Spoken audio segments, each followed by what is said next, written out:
Even after all these years, there's plenty left to say about Disney's tale as old as time. Welcome to MsMojo, and today we're counting down our picks for the top 10 facts about Beauty and the Beast. Before we begin, we publish new videos every day, so be sure to subscribe for more great content. For this list, we're taking a look at interesting trivia about the first animated feature to ever score a Best Picture nomination. In case you're the only person who hasn't seen the film yet, keep in mind that spoilers lie ahead. Voila! Oh, you look so stupid. Number 10. Human Again was cut early on. Human again. Human again. Yes. Sung by the Beast's servants, Human Again details what life would be like if Belle breaks the curse on the castle. But the song was cut before animation even started, mainly due to its length and pacing problems. So composer Alan Menken and lyricist Howard Ashman quickly wrote something there as a replacement. New and a bit alarming. For the Beauty and the Beast stage adaptation, Menken and lyricist Tim Rice reworked Human Again so it would fit the narrative. Because of this, when the movie was being restored, remastered, and re-released in IMAX in 2002, they were able to add the song back in, with a newly animated sequence beautifully illustrating the musical number. And what that song gives us is something we really didn't have in the original film, which was the object's point of view about what it would be like for them to be human again. Number 9.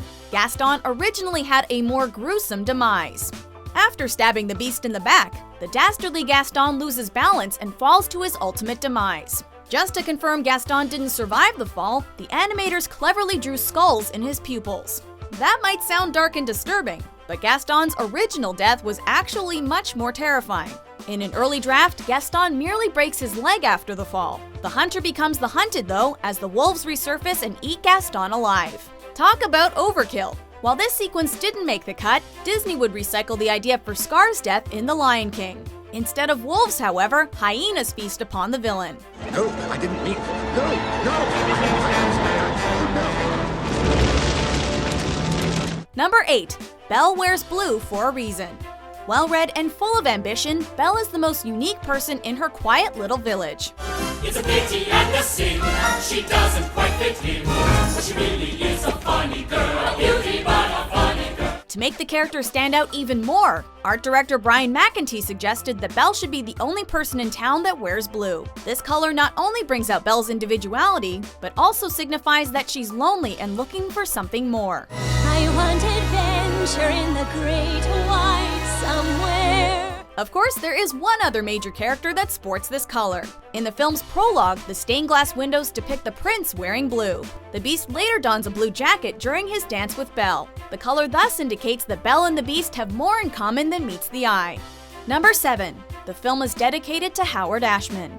Howard Ashman was one of the core creative minds behind the 90s Disney Renaissance. He not only acted as a producer on The Little Mermaid, but also wrote the lyrics for the songs. What would I give if I could live out of these waters? The intensity is better than what would I give? Shortly after winning an Oscar for Under the Sea, Ashman informed his longtime collaborator Alan Menken that he was HIV positive. Nevertheless, Ashman continued to work on Beauty and the Beast. Several months before the film's official release, Ashman sadly died of complications from AIDS. Beauty and the Beast was going to be a great success. Who'd have thought it, I said. And Howard lit up and whispered, I woulda. Beauty and the Beast was therefore dedicated to Ashman's memory, with a touching message that read, "To our friend Howard, who gave a mermaid her voice and a beast his soul, we will be forever grateful."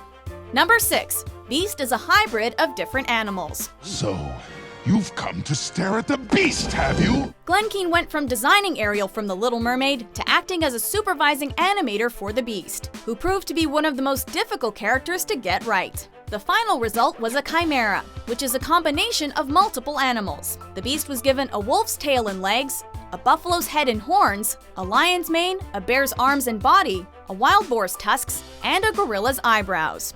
Even as a beast, though, the character maintains a pair of bright blue eyes. This implies that there's still a prince underneath his beastly exterior, bringing out the character's humanity. It is you. Number 5. It was originally going to be closer to the French fairy tale. Disney's animated features are known for taking great liberties with their source material. Beauty and the Beast is no exception, but that wasn't always the case. After Richard Williams of Who Framed Roger Rabbit declined to direct the project, Disney enlisted Richard Purdum. His vision was for a more somber story without songs, largely drawing inspiration from the original French fairy tale. Written by Gabrielle Suzanne Barbeau de Villeneuve and later rewritten by Jeanne-Marie Laprince de Beaumont. Has my niece given you an answer? Not yet. I think she's playing the coquette with me. But the film would have had a dark tone with no music. And after seeing early story reels, Disney chairman Jeffrey Katzenberg wasn't blown away. Ultimately, Purdum left the project. Alan Menken and Howard Ashman were brought on to write original songs, and the filmmakers started again from scratch. Number 4. It was previewed at the New York Film Festival. In September of 1991, an unfinished version of Beauty and the Beast was screened at the New York Film Festival. At the time, this was an unprecedented move for Disney.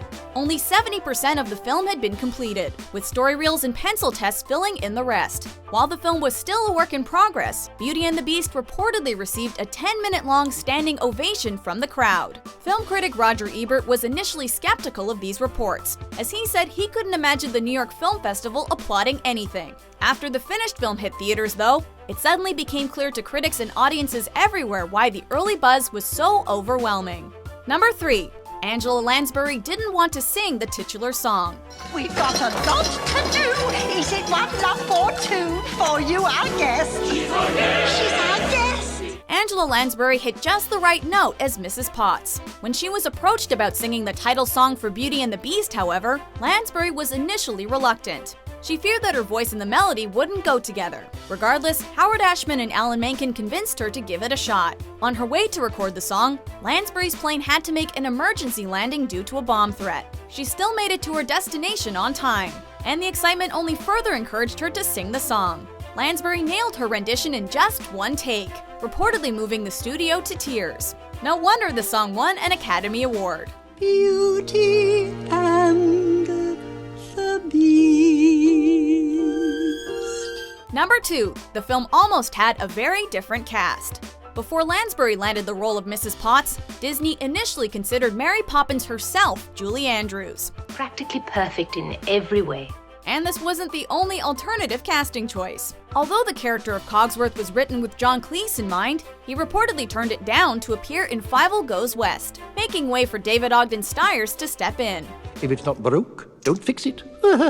Jodi Benson, who's best known for voicing Ariel in The Little Mermaid, was a top contender to play Belle, a part that ultimately went to Broadway actress Paige O'Hara. Several actors were in contention for the Beast, including Tim Curry. Well, how about that? While Robbie Benson got the job, Curry would later appeal his forte in Beauty and the Beast: The Enchanted Christmas. Before the enchantment, there was no need for my particular brand of genius. Before we get to our top pick, here are a few honorable mentions.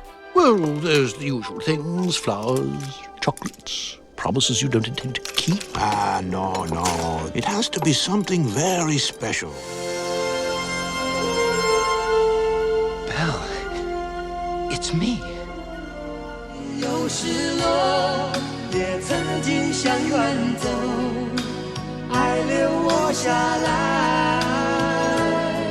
Number 1. Walt Disney tried making Beauty and the Beast.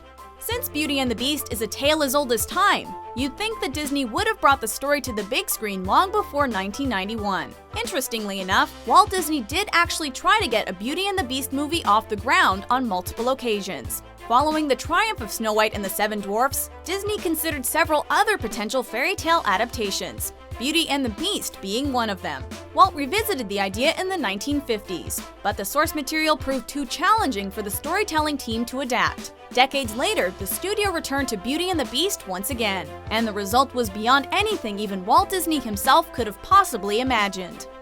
Are they gonna live happily ever after, Mama? Of course, my dear. Of course.